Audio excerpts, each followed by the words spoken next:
Following his F1 dismissal, Nikita Mazepin has been increasingly vocal about his disagreement with the way Haas cut ties with him and title sponsor Uralkali.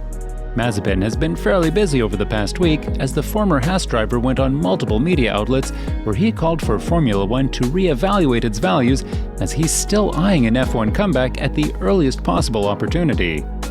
I absolutely do not see F1 as a closed chapter for me.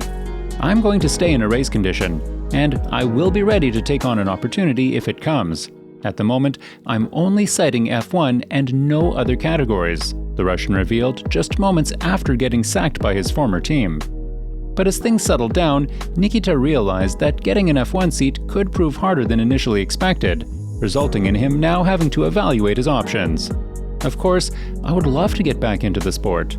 I feel that I've got a lot of unfinished business there, but I need to wait until things cool down. And I don't even know who I can get back to because, Haas has obviously done what they did with playing not the cleanest game in my opinion, but it's different for me. My career is now on hiatus, but I have been involved in motorsport for 18 years and I have no intention of leaving it. I'm keeping fit and I hope to return to Formula One. If it doesn't work out, I will consider other options. For example, I'm interested in racing in the desert. The Dakar is possible, as is the Silk Road Rally. But despite his interest in re-establishing himself as a Formula One racer, Mazepin admitted he's not the most comfortable getting back to the F1 paddock as he put the sport's dignity on the line, questioning Formula One's values amid his recent legal tussles with Haas. I would say the biggest issue here is coming back to the sport where teams are allowed to be keeping sponsorship money without fulfilling the contract, and even asking for more, even though they say they don't want money from Russia. So, I'm not sure, but the sport values need to be evaluated for me after this, he revealed, referring to Uralkali's unsuccessful attempt to demand its sponsorship money back from the American team. Following the sponsor contract termination back in March, Uralkali stated, as most of the sponsorship funding for the 2022 season has already been transferred to Haas, and given that the team terminated the sponsorship agreement before the first race of the 2022 season, Haas has thus failed to perform its obligations to Uralkali for this year's season. Uralkali shall request the immediate reimbursement of the amounts received by Haas. But Haas quickly denied any wrongdoing, insisting that the $13 million Uralkali already transferred as a down payment rightfully belongs to the team, and even launched a countersuit demanding a further compensation of $8.6 million for what they deemed to be a loss of profits had the partnership continued. Mazepin's driver's contract stated he would receive his 2021 Haas VF21 race car, which the team now ruled out completely until their desired $8.6 million lands in the company's bank account. The team owner, Gene Haas, now opened up about the sponsor relationship as he insisted the team was forced to drop Uralkali and had no mention of doing so in the near future if it wasn't for Russia's invasion of Ukraine. We had really good relations with Nikita and Uralkali. They were a great sponsor. They provided much-needed capital. We really tried to make this thing work, Haas admitted, but when you saw the media pictures of people just being bombed and shot at, this wasn't going to work. But Nikita felt hurt by the team's decision, making his feelings clear on multiple occasions. I deserved more support from the team, he opened up recently.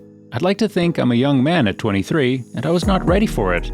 I didn't receive any hint or any support to say that this is a decision we've taken, it's going to go live in 15 minutes, just be ready for it, he admitted, referring to the way team principal Guenther Steiner handled the matter, as he openly confessed to only have notified Nikita in writing about his contract termination, never talking to him about the matter in person.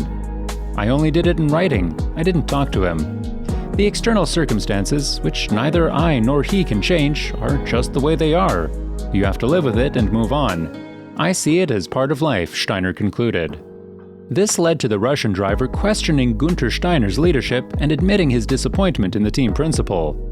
In my previous relationships with Guenther, which I rated a very good one and respected him as a man, very much so, I've been used to believe 101% in his words. He's a team principal, and if he says something, it normally happens, or it always happens. But I have not heard any information from the team ever since this happened, and I learned about the firing of me the same time as it had been released to the press, he confessed. I value relationships a lot, and I believe that F1 is a unique sport because it is very much about team building, and I was very disappointed because of the way it was handled.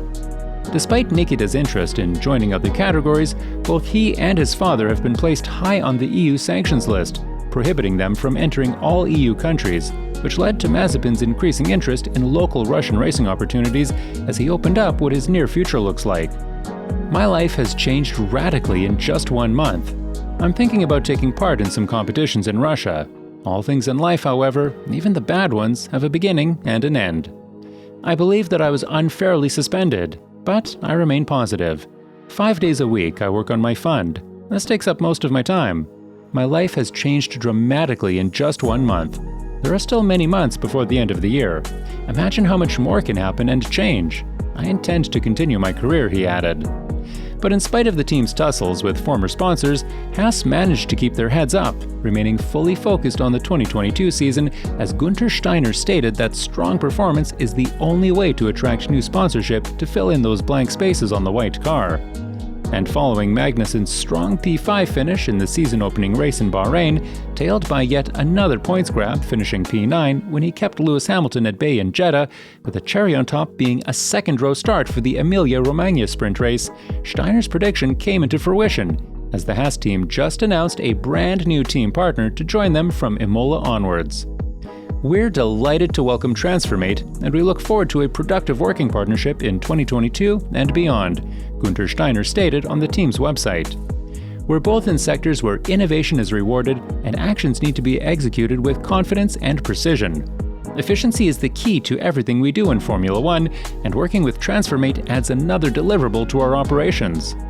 And speaking of Italy, whilst being a happy hunting ground for Haas with the new sponsor announcement and Kevin sticking the VF22 into 4th place in qualifying, the Mazepins have now been faced with more bad news, as the family's $114 million compound in the Sardinian island of Italy has been seized by the Italian police in pursuit of further sanctions being applied on Russian oligarchs believed to have close affiliations to Vladimir Putin.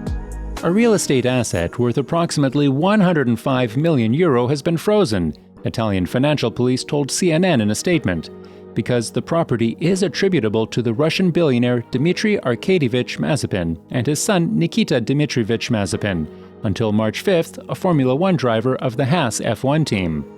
But it's not all great news for Haas either, as the team is facing allegations from rival teams regarding their Ferrari links, with some even calling the Haas car illegal and demanding the FIA take action against it. Something Guenther Steiner labeled as ridiculous, and it is indeed this very topic that we'll be covering in our next video. So make sure to subscribe and turn on the bell notifications, as you certainly don't want to miss that one. But we want to know what you guys think. Do you feel sorry for Nikita? And what do you think about Haas's mega start to the season? Can you see them carrying on at this pace for the rest of the season? Let us know in the comments down below. We've let YouTube decide which video of ours you would enjoy watching next the most based on your own unique watching habits and preferences. Let's see if they got it right.